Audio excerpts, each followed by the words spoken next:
نحمده ونصلي على رسوله الكريم اما بعد فإني اعوذ بالله من الشيطان الرجيم بسم الله الرحمن الرحيم رب اشرح لي صدري ويسر لي امري واحلل عقدة من لساني يفقهوا قولي رب يسر ولا تعسر وتمم بالخير آمين.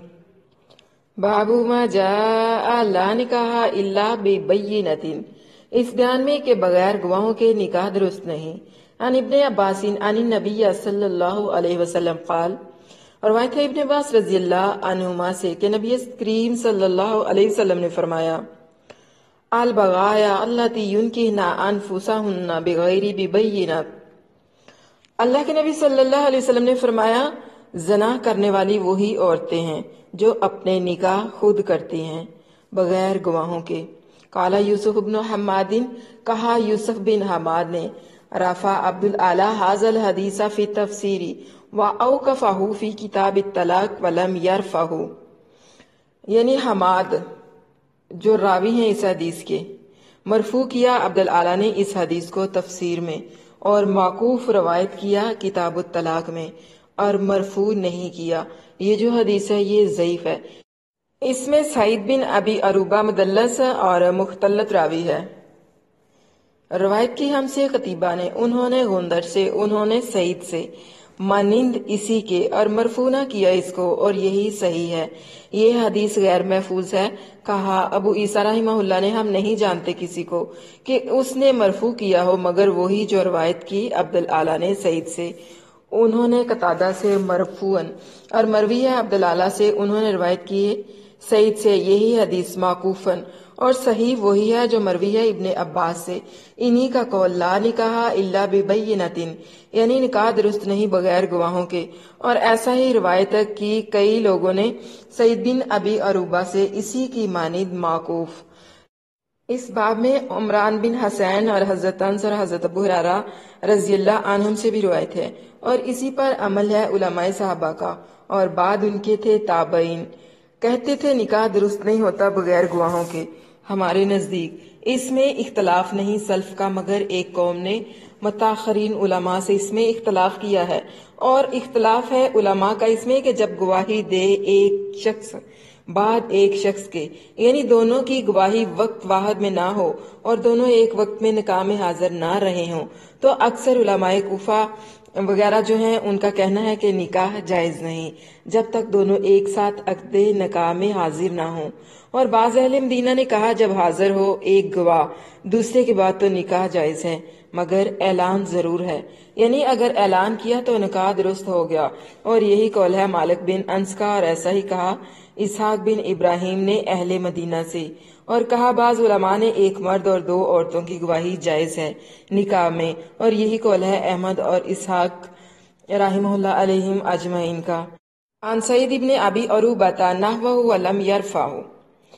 یہ جو حدیث ہے یہ صحیح ہے، جبکہ بعض محققین کہتے ہیں اس میں قتادہ مدلس ہے اور سماع کی صراحت نہیں، یعنی سعید بن ابی عروبہ سے اسی کی مانند موقوف روایت ہے۔ باب ما جاء فی خطبۃ النکاح، خطبہ نکاح کے بیان میں۔ عن عبداللہ قال علمنا رسول اللہ صلی اللہ علیہ وسلم، روایت ہے عبداللہ سے، کہا سکھایا ہم کو رسول اللہ صلی اللہ علیہ وسلم نے، التشہد فی الصلاۃ والتشہد فی الحاجہ، سکھایا ہم کو رسول اللہ صلی اللہ علیہ وسلم نے تشہد نماز کا اور تشہد حاجت کا، یعنی حاجت نکاح وغیرہ کی۔ قال تشہد فی الصلاۃ، اور جو نماز کا تشہد ہے وہ ہے التحیات للہ والصلوات والطیبات، السلام علیک ایھا النبی ورحمۃ اللہ وبرکاتہ، السلام علینا وعلی عباد اللہ الصالحین، اشہد ان لا الہ الا اللہ واشہد ان محمدا عبدہ ورسولہ۔ یہ جو ہم لوگ نماز میں پڑھتے ہیں یہ وہ والا تشہد ہے۔ والتشہد فی الحاجۃ، اور جو حاجت کا تشہد ہے مطلب جو نکاح وغیرہ میں پڑھتے ہیں خطبہ جس کو بولتے ہیں، وہ یہ ہے ان الحمد للہ نستعینہ ونستغفرہ ونعوذ باللہ من شرور انفسنا وسیئات اعمالنا من یہد اللہ فلا مضل لہ ومن یضلل فلا ہادی لہ واشہد ان لا الہ الا اللہ واشہد ان محمدا عبدہ ورسولہ۔ کالا و یقرا ثلاثہ آیاتین، اور کہا کہ اس کے ساتھ 3 آیاتیں بھی قرات کی، یعنی 3 آیتوں کی تلاوت بھی کی۔ کالا ابصر فسرہ لنا سفیان الثوری، ابصر نے کہا کہ اس کی تفسیر ہمارے لیے سفیان ثوری نے کی تھی، اتقوا اللہ حق تقاتہ ولا تموتن الا وانتم مسلمون، یہ آل عمران کی آیت ہے 102۔ اور اس کے ساتھ دوسری جو آیت تھی وہ تھی واتقوا اللہ الذی تساءلون بہ والارحام ان اللہ کان علیکم رقیبا، یہ سورۃ نساء کی آیت نمبر 1 ہے۔ اور اس کے ساتھ جو تیسری آیت تھی وہ تھی اتقوا اللہ وقولوا قولا سدیدا، سورۃ احزاب کی آیت نمبر 70۔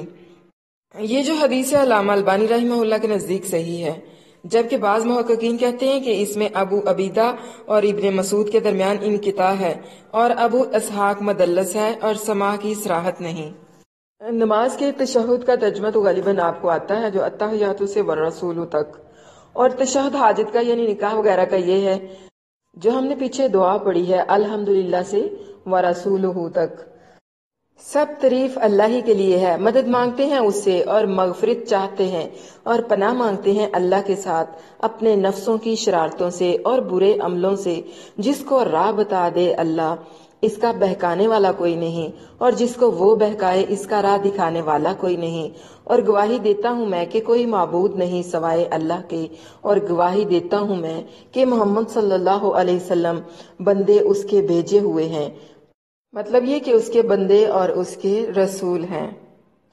کہا ابو عیسیٰ رحمہ اللہ نے اس باب میں عدی بن حاتم سے بھی روایت ہے، حدیث عبداللہ کی حسن ہے۔ روایت کی یہ حدیث آمش نے ابو اسحاق سے، انہوں نے ابو عبیدہ سے، انہوں نے عبداللہ رضی اللہ عنہ سے، اور انہوں نے نبی صلی اللہ علیہ وسلم سے، اور روایت کی شعبہ نے ابو اسحاق سے، انہوں نے ابو عبیدہ سے، اور انہوں نے عبداللہ رضی اللہ عنہ سے، اور انہوں نے نبی صلی اللہ علیہ وسلم سے، اور دونوں حدیثیں صحیح ہیں، اس لیے کہ اسرائیل نے جمع کر دیا ان دونوں کو۔ اور یوں کہا کہ روایت ہے ابو اسحاق سے،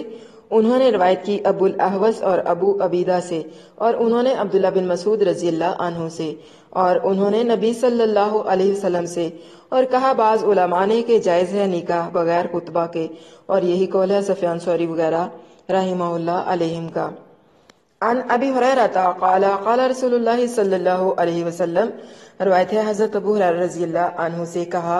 فرمایا رسول اللہ صلی اللہ علیہ وسلم نے کل خطبۃ لیس فیہا تشہد فہی کالید الجزماء، جس خطبے میں تشہد نہ ہو تو وہ ایسا ہے جیسے کہ کوڑی کا ہاتھ۔ یہ جو حدیث ہے یہ صحیح ہے، جبکہ امام ترمذی رحمہ اللہ کا کہنا ہے یہ حدیث حسن ہے، غریب ہے۔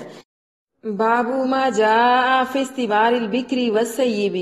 کنواری اور بیوہ عورت سے اجازت لینے کے بیان میں۔ عن ابی ہریرہ قال قال رسول اللہ صلی اللہ علیہ وسلم، روایت ہے حضرت ابو ہریرہ رضی اللہ عنہ سے، کہا فرمایا رسول اللہ صلی اللہ علیہ وسلم نے لا تنکح السیب، نہ نکاح کیا جائے بیوہ عورت کا، حتی تستعمر، یہاں تک کہ اسے اجازت لے لی جائے، ولا تنکح البکر، اور نہ نکاح کیا جائے کنواری کا، حتی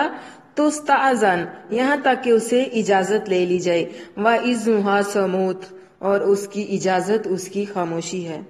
یہ جو حدیث ہے یہ صحیح حدیث ہے۔ کہا ابو عیسیٰ رحمہ اللہ نے اس باب میں حضرت عمر اور حضرت ابن عباس اور حضرت عائشہ اور عرس بن عمیرہ رضوان اللہ علیہم اجمعین سے بھی روایت ہے۔ حدیث ابو ہریرہ رضی اللہ عنہ کی حسن ہے، صحیح ہے، اور اسی پر عمل ہے علماء کا کہ بیوہ عورت کا بھی نکاح نہ کریں جب تک اس سے حکم نہ لیں، اگرچہ اس کا باپ بھی نکاح کرتا ہو۔ اگر باپ نے بغیر اس کے حکم کے نکاح کر دیا اور اس نے پسند نہ رکھا تو نکاح درست نہیں ہوا تمام علماء کے نزدیک، اور یہ حکم بیوہ کا ہے۔ اور اختلاف ہے علماء کا کنواری لڑکی میں کہ اس کا باپ نکاح کرے، تو اکثر علماء کوفہ وغیرہ جو ہیں ان کا کہنا ہے کہ اگر باقرہ کا نکاح کر دیا اس کے باپ نے اور وہ بالغہ ہے بغیر اس کے حکم کے اور وہ راضی نہیں اس نکاح سے تو نکاح درست نہیں۔ اور بعض اہل مدینہ نے کہا کہ نکاح کر دینا باپ کا کنواری لڑکی کا صحیح اور جائز ہے، اگرچہ لڑکی اس سے راضی نہ بھی ہو، اور یہی قول ہے مالک بن انس اور شافعی اور احمد اور اسحاق رحمہ اللہ علیہ مجمعین کا۔ عن ابن عباس ان رسول اللہ صلی اللہ علیہ وسلم قال، روایت ہے ابن عباس رضی اللہ عنہما سے کہ رسول اللہ صلی اللہ علیہ وسلم نے فرمایا الایم احق بنفسها من ولیہا، کہ بیوہ خود اپنی ذات کی مختار ہے بنسبت اپنے ولی کے، کہ ولی اس پر نکاح کے بارے میں جبر نہیں کر سکتا۔ والبکر تستأذن فی نفسها واذنها صموتها، اور کنواری عورت سے نکاح کی اجازت مانگنا چاہیے اور اس کی اجازت اس کا خاموش رہنا ہے۔ یہ حدیث صحیح ہے۔ کہا ابو عیسیٰ رحمہ اللہ نے یہ حدیث حسن ہے، صحیح ہے، اور مروی ہے شعبہ اور سفیان ثوری سے یہ حدیث۔ وہ روایت کرتے ہیں مالک بن انس سے، اور بعض لوگوں نے اس حدیث کی دلیل سے کہا ہے کہ نکاح بغیر ولی کے جائز ہے، اور اس حدیث سے ان کا دعویٰ ثابت نہیں ہوتا، اس لیے کہ مروی ہے کئی سندوں سے بواسطہ ابن عباس رضی اللہ عنہما کے کہ نبی کریم صلی اللہ علیہ وسلم نے فرمایا نکاح جائز نہیں بغیر ولی کے، اور اسی پر فتویٰ دیا ابن عباس رضی اللہ عنہما نے بعد نبی صلی اللہ علیہ وسلم کے نکاح کے جائز نہیں بغیر ولی کے، یعنی اللہ کے نبی صلی اللہ علیہ وسلم کی وفات کے بعد ابن عباس رضی اللہ عنہما اس بات پر فتویٰ دیا کرتے تھے کہ ولی کی اجازت کے بغیر نکاح جائز نہیں۔ اور یہ جو فرمایا کہ بیوہ عورت خود اپنی ذات کی مختار ہے بنسبت اپنے ولی کے، اس کے معنی علماء کے نزدیک یہ ہیں کہ ولی بغیر اس کے حکم اور اس کی خوشی کے نکاح نہ کرے، اور اگر ایسا کیا بھی تو باطل ہے، نہ یہ کہ نکاح ولی کی اجازت کے بغیر جائز ہو۔ مطلب اس کا یہ ہے کہ بیوہ سے پوچھنا اس کی رضا، اس کی خوشی لینا ہے،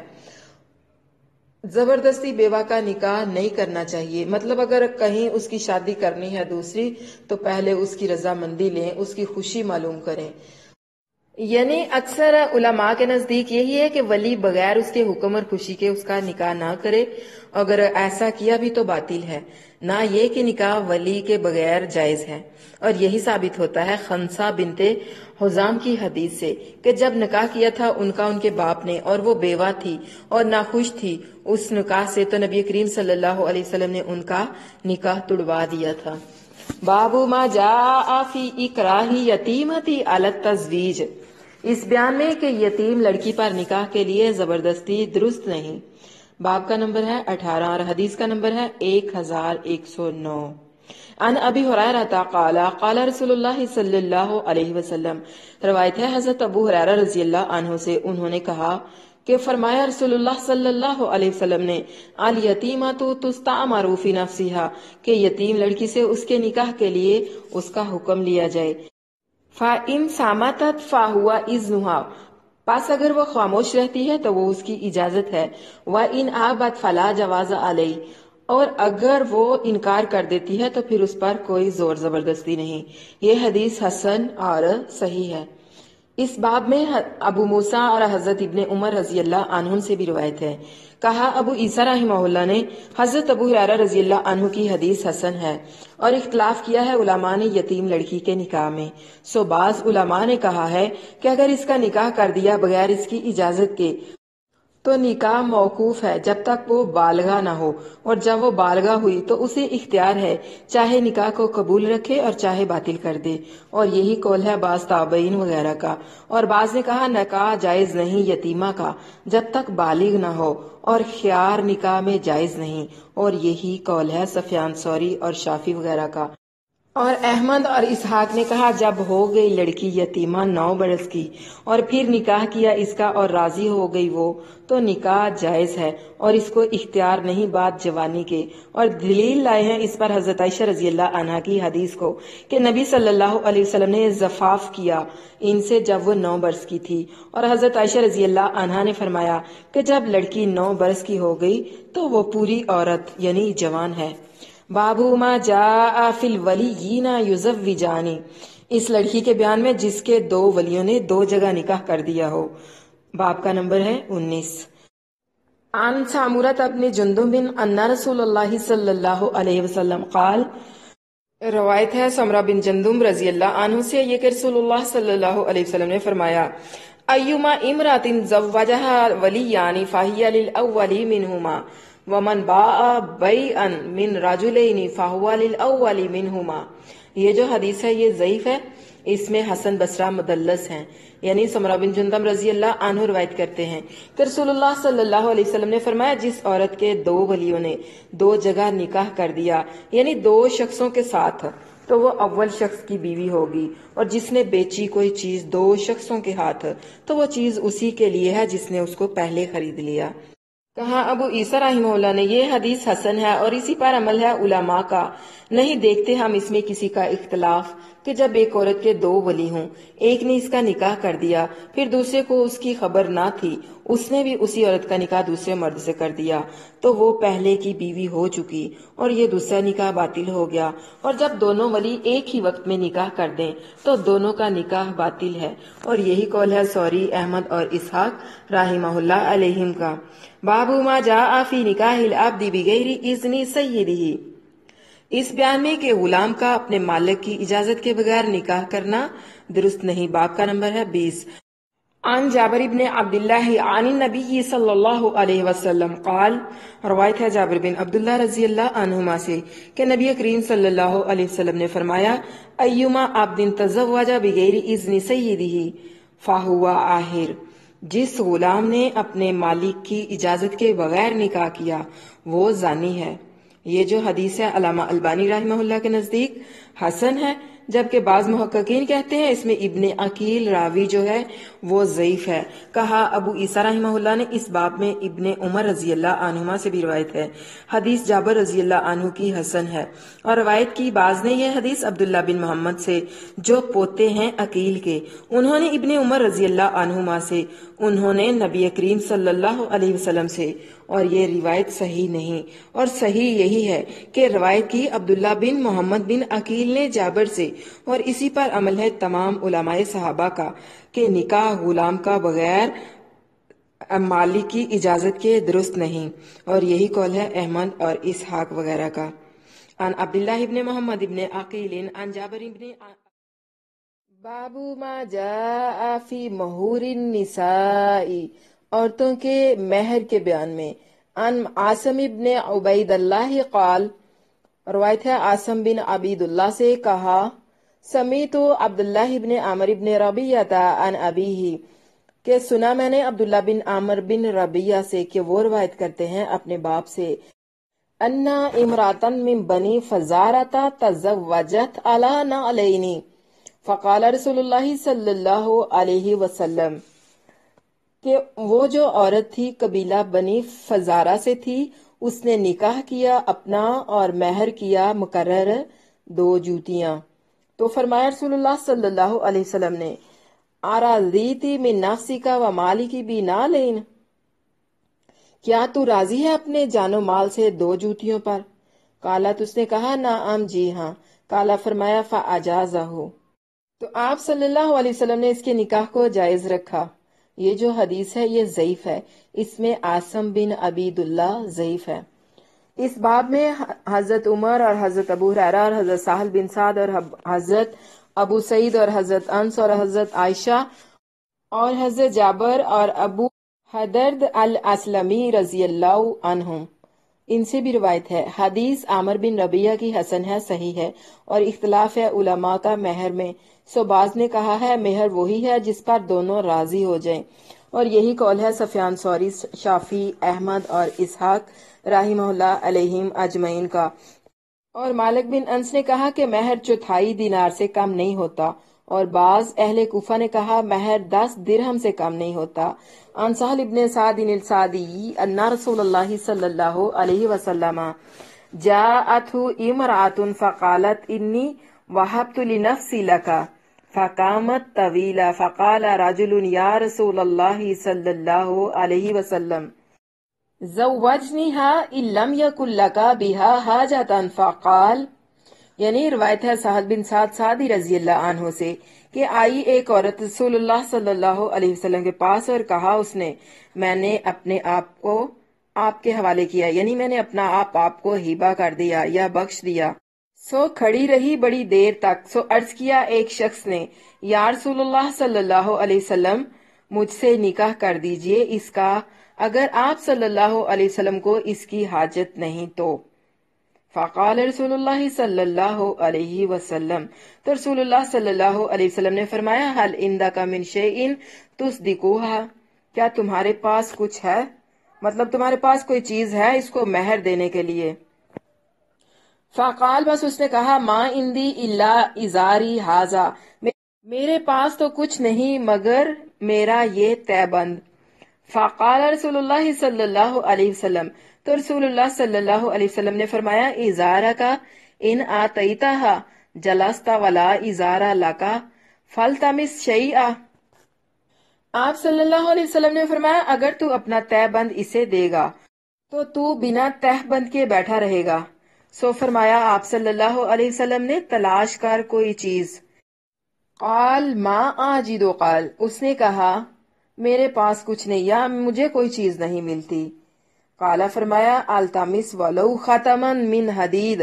تلاش کر اگرچہ کوئی لوہے کی انگوٹھی ہی کیوں نہ ہو۔ قال اس نے کہا، فالتمس فلم یجد شیئا، کہا راوی نے، پاس میں نے پھر ڈھونڈ لیا یا پھر تلاش کیا اور کچھ نہ پایا۔ فقال رسول اللہ صلی اللہ علیہ وسلم، تو رسول اللہ صلی اللہ علیہ وسلم نے فرمایا، حل معک من القرآن شیء، کیا تجھے قرآن میں سے کچھ یاد ہے؟ قال اس نے کہا، نعم جی ہاں، سورۃ قضا و سورۃ قضا لسور سماها۔ فقال رسول اللہ صلی اللہ علیہ وسلم، اس نے کہا جی ہاں، فلاں سورت اور فلاں سورت، اور اس طرح اس نے سورتوں کے نام لے کر بتائے۔ تو آپ صلی اللہ علیہ وسلم نے فرمایا، زوجتکھا بما معک من القرآن، آپ صلی اللہ علیہ وسلم نے فرمایا، میں نے تیرا نکاح کر دیا اسی قرآن کے عوض جو تجھے یاد ہے، یعنی وہ قرآن اس عورت کو پڑھا دیجئے، یہی اس عورت کا حق مہر ہوگا۔ کہا ابو عیسیٰ رحمہ اللہ نے، یہ حدیث حسن ہے، صحیح ہے، اور شافعی رحمہ اللہ کا مذہب اسی حدیث کے موافق ہے کہ کہتے ہیں اگر کسی نے نکاح کر لیا اس پر کہ کچھ قرآن کی تعلیم دے اور کوئی چیز اس کے پاس نہ ہو تو نکاح جائز ہے، اور اس کو کچھ صورتیں قرآن کی سکھا دے، اور بعض نے کہا نکاح تو جائز ہے مگر مہر مثل دینا واجب ہے، اور یہی قول ہے اہل کوفہ، احمد اور اسحاق رحمہ اللہ علیہم اجمعین کا۔ روایت ہے ابو الاجفا سے، کہتے ہیں فرمایا عمر بن خطاب رضی اللہ عنہ نے، اللہ لا تغالوا صدقۃ النساء، نہ تم بڑھاؤ عورتوں کا مہر، فإنها لو كانت مکرمۃ فی الدنیا او تقوی عند اللہ، اگر مہر کا بڑھانا دنیا میں عزت والا ہوتا یا اچھی چیز ہوتا اور اللہ کے نزدیک تقوی والا ہوتا، لا کان اولاکم بہا نبی اللہ، تو سب سے زیادہ اولا اور بہتر اس کے لیے رسول اللہ صلی اللہ علیہ وسلم ہوتے۔ ما علمت رسول اللہ صلی اللہ علیہ وسلم نکح شیئا فی نسائہ، اور میں نہیں جانتا کہ رسول اللہ صلی اللہ علیہ وسلم نے نکاح کیا ہو اپنی بیوی سے یا نکاح کیا ہو کسی اپنی صاحبزادی کا، ولا انکح شیئا من بناتی علی اکثر من سنتا عشرۃ اوقیۃ، کہ یا اپنا نکاح کیا ہو یا اپنی کسی بیٹی کا نکاح کیا ہو اور حق مہر مقرر کیا ہو 12 اوقیہ سے زیادہ۔ کہا ابو عیسیٰ رحمہ اللہ نے، یہ حدیث حسن ہے، صحیح ہے، اور ابو الاجفا سلمہ کا نام حرم ہے، اور اوقیہ علماء کے نزدیک 40 درہم کا ہوتا ہے، اور 12 اوقیوں کے 480 درہم ہوتے ہیں۔ بابو ما جاء فی الرجل یوتق الامۃ ثم یتزوجها، اس شخص کے بیان میں جو لونڈی کو آزاد کر کے اس سے نکاح کر لے۔ باب کا نمبر ہے 22۔ ان انس ابن مالک ان رسول اللہ صلی اللہ علیہ وسلم اعتق صفیۃ وجعل اتقها صداقها، یہ جو حدیث ہے یہ صحیح حدیث ہے کہ رسول اللہ صلی اللہ علیہ وسلم نے آزاد کیا صفیہ کو اور آزاد کرنا ان کا مہر ٹھہرایا۔ کہا ابو عیسیٰ رحمہ اللہ نے، اور اس باب میں صفیہ رضی اللہ عنہا سے بھی روایت ہے، حدیث حضرت انس رضی اللہ عنہا کی حسن ہے، صحیح ہے، اور اسی پر عمل ہے بعض علماء صحابہ کا، اور یہی قول ہے شافعی، احمد اور اسحاق رحمہ اللہ علیہم اجمعین کا، اور مکروہ جانا ہے بعض اہل علم نے اس کو کہ عتق یعنی اس کی آزادی کو اس کا مہر ٹھہرائے، بلکہ ضرور ہے کہ مہر اس کا سوائے عتق مقرر کرے، اور قول اول زیادہ صحیح ہے۔ باب ما جاء فی الفضل فی ذالک، اس کی فضیلت کے بیان میں ان ابی بردۃ بن ابی موسیٰ ان ابیہ قال قال رسول اللہ صلی اللہ علیہ وسلم، روایت ہے ابو بردہ بن ابی موسیٰ سے، وہ روایت کرتے ہیں اپنے باپ سے، کہا انہوں نے فرمایا رسول اللہ صلی اللہ علیہ وسلم نے، ثلاثۃ یؤتون اجرہم مرتین، 3 شخص ہیں کہ ان کی نیکیوں کا ثواب دگنا ملے گا۔ عبد ادى حق اللہ و حق موالیہ، ایک وہ بندہ کہ جس نے حق ادا کیا اللہ تعالیٰ کا اور اپنے آقاؤں کا، فذالک یؤتی اجرہ مرتین، تو اس کو بھی ہر نیکی کا ثواب دگنا ملے گا۔ ورجل، اور دوسرا وہ آدمی، کانت عندہ جاریۃ ودیۃ فادبھا فاحسن ادابھا، جس کے پاس ایک لونڈی ہو خوبصورت اور اس کو دینداری سکھائے اور خوب دینداری سکھائے، ثم اعتقہا، پھر اس کو آزاد کر دے، ثم تزوجہا، پھر اس سے نکاح کر لے، یبتغی بذالک وجہ اللہ فذالک یؤتی اجرہ مرتین، اگر وہ یہ سب کچھ اللہ کی رضامندی کے لیے کرے، یعنی کسی کے دکھانے اور سنانے کے لیے یا نیک نامی کی شہرت کے لیے نہ کرے، تو اس کو بھی ہر نیکی کا ثواب دگنا ملے گا۔ وَرَجُلٌ آمَنَ بِالْكِتَابِ الْأَوَّلِ ثُمَّ جَاءَهُ الْكِتَابُ الْآخَرُ، اور ایک وہ مرد جو ایمان لایا پہلی کتاب یعنی تورات اور انجیل پر، یا ایک پر، ان دونوں سے، پھر آئی دوسری کتاب یعنی قرآن مجید، فَآمَنَ بِهِ فَذَلِكَ يُؤْتَى أَجْرَهُ مرتين، پس وہ اس کے ساتھ بھی ایمان لایا یعنی قرآن پر بھی ایمان لایا، تو اس کو بھی ہر نیکی کا ثواب 10 گنا ملے گا۔ یہ جو حدیث ہے یہ صحیح حدیث ہے۔ کہا امام ترمذی رحمہ اللہ نے، روایت کی ہم سے ابن عمر رضی اللہ عنہما نے، انہوں نے سفیان سے، انہوں نے صالحہ بن صالحہ سے کہ وہ بیٹے ہوئی کے ہیں، روایت کی انہوں نے شعبہ سے، انہوں نے ابو بردہ سے، اور انہوں نے ابو موسیٰ سے، انہوں نے نبی صلی اللہ علیہ وسلم سے، مانند اسی حدیث کے۔ حدیث ابو موسیٰ کی حسن ہے، صحیح ہے، اور ابو بردہ بن ابی موسیٰ کا نام عامر بن عبداللہ بن قیس ہے، اور روایت کی ہے شعبہ اور سوری نے یہ حدیث صالحہ بن صالحہ بن ہوئی سے، رحمہ اللہ علیہم اجمعین۔ باب ما جاء فی من یتزوج المرأة ثم یطلقها قبل ان يدخل بها هل یتزوج ابنتها ام لا، اس شخص کے بیان میں جو کسی عورت سے نکاح کر کے اس سے صحبت سے پہلے ہی طلاق دے دے تو اس کی بیٹی سے اس کا نکاح جائز ہے یا کہ نہیں۔ باب کا نمبر ہے 24۔ روایت ہے عمر بن شعیب سے، وہ روایت کرتے ہیں اپنے باپ سے، اور وہ روایت کرتے ہیں اپنے دادا سے کہ نبی صلی اللہ علیہ وسلم نے فرمایا، ایما راجل نکاح امرأۃ فدخل بها، کہ جون سا مرد نکاح کرے کسی عورت سے پھر وہ دخول کرے اس کے ساتھ، فلا یحل له نکاح ابنتها، تو پھر اس کے لیے اس کی بیٹی کے ساتھ نکاح کرنا جائز نہیں۔ وَإِن لَمْ يَكُنْ دَخَلَ بِهَا فَلْيَنْكِحْ ابْنَتَهَا، وَأَيُّمَا رَجُلٍ نَكَحَ امْرَأَةً فَدَخَلَ بِهَا أَوْ لَمْ يَدْخُلْ بِهَا فَلَا يَحِلُّ لَهُ نِكَاحُ أُمِّهَا۔ یہ جو حدیث ہے یہ ضعیف ہے، اس میں عبداللہ بن ابن لاہیہ اور مسنا بن صباح دونوں ضعیف ہیں۔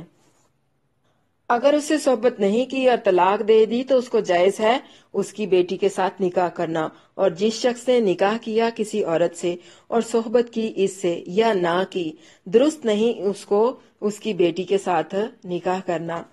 یعنی نبی کریم صلی اللہ علیہ وسلم نے فرمایا، جس شخص نے نکاح کیا کسی عورت سے اور صحبت کی اس سے تو پھر اس کو حلال نہیں اس کی بیٹی سے نکاح کرنا، اور اگر اس سے صحبت نہیں کی اور طلاق دے دی پھر اس کو جائز ہے اس کی لڑکی سے نکاح کرنا۔ اور بعض کا یہ کہنا ہے کہ جس شخص نے نکاح کیا کسی عورت سے، چاہے اس نے صحبت کی ہو یا نہ کی ہو، پھر بھی اس کی بیٹی کے ساتھ شادی کرنا جائز نہیں۔ کہا ابو عیسیٰ رحمہ اللہ نے، اس حدیث کی سند صحیح نہیں، اور روایت کی یہ ابن لاہیہ نے اور مسنا بن صباح نے عمرو بن شعیب سے، اور مسنا بن صباح اور ابن لاہیہ دونوں ضعیف ہیں حدیث میں، اور اسی پر عمل ہے اکثر اہل علم کا۔ کہتے ہیں جب نکاح کیا کسی عورت سے اور طلاق دے دی اس کو قبل صحبت کے حلال ہے اس کی بیٹی سے نکاح کرنا، اور جب نکاح کرے کسی عورت کی لڑکی سے اور طلاق دے دی اس کو قبل صحبت کے، تو بھی اس کی ماں سے نکاح درست نہیں، یعنی بعد صحبت کے بدرجہ اولا درست نہ ہوگا۔ اس آیت کی دلیل سے کہ فرمایا اللہ جل شانہ نے، یعنی حرام ہیں تم پر تمہاری بیویوں کی مائیں، اور یہی قول ہے شافعی، احمد اور اسحاق رحمہ اللہ علیہم اجمعین کا۔ بابو ما جاء فی من یطلق امراتہ ثلاثا فیتزوجہا آخر فیطلقہا قبل ان یدخل بہا۔ باب کا نمبر ہے 25۔ اس بیان میں کہ جو اپنی عورت کو 3 طلاقیں دے پھر وہ عورت دوسرے شخص سے نکاح کر لے اور یہ شخص اس کو صحبت سے پہلے ہی طلاق دے دے۔ ان عائشہ قالت جاءت امراتی رفاعت القرظی الی رسول اللہ صلی اللہ علیہ وسلم فقالت، روایت ہے حضرت عائشہ رضی اللہ عنہا سے کہ آئی رفاعہ کی بی بی رسول اللہ صلی اللہ علیہ وسلم کے پاس اور اس نے کہا انی کنتو عند رفاعۃ فطلقتنی فبت طلاقی فتزوجت عبد الرحمن ابن زبیر وما معه الا مثل خطبۃ الصوب فقال، اس نے کہا میں نکاح میں تھی رفاعہ کے، سو طلاق دی انہوں نے مجھ کو اور 3 طلاق دی، سو نکاح کر لیا میں نے عبد الرحمن بن زبیر سے، اور ان کے پاس کچھ نہیں مگر جیسے کونا یا کنارہ ہوتا ہے کپڑے کا، یعنی رجولیت کامل نہیں، مطلب کہ وہ نامرد ہیں۔ فرمایا آپ صلی اللہ علیہ وسلم نے تريدانی ان ترجعی الی رفاعۃ، کیا تو چاہتی ہے کہ رفاعہ کی طرف واپس لوٹ جائے؟ لا، ہرگز نہیں، حتیٰ یہاں تک کہ تازو کی اسیلتہ، جب تک کہ تو اس کی یعنی عبد الرحمن کی لذت جمع نہ چکھے، وَيَذُوقُ أُسَيْلَتَكِ، اور وہ تیری لذت نہ چکھے۔ کہا ابو عیسیٰ رحمہ اللہ نے اس باب میں ابن عمر اور انس اور رمیسہ یا ومیسہ اور ابو ہریرہ رضی اللہ عنہم سے روایت ہے۔ حدیث حضرت عائشہ رضی اللہ عنہا کی حسن ہے، صحیح ہے، اور اسی پر عمل ہے تمام علماء صحابہ کا کہ جب عورت کو اس کے شوہر نے 3 طلاق دیے اور اس نے دوسرے مرد سے نکاح کر لیا اور اس نے طلاق دے دی قبل جماع کے، تو پہلے خاوند کو حلال نہیں جب تک کہ دوسرا شوہر صحبت نہ کر چکا ہو۔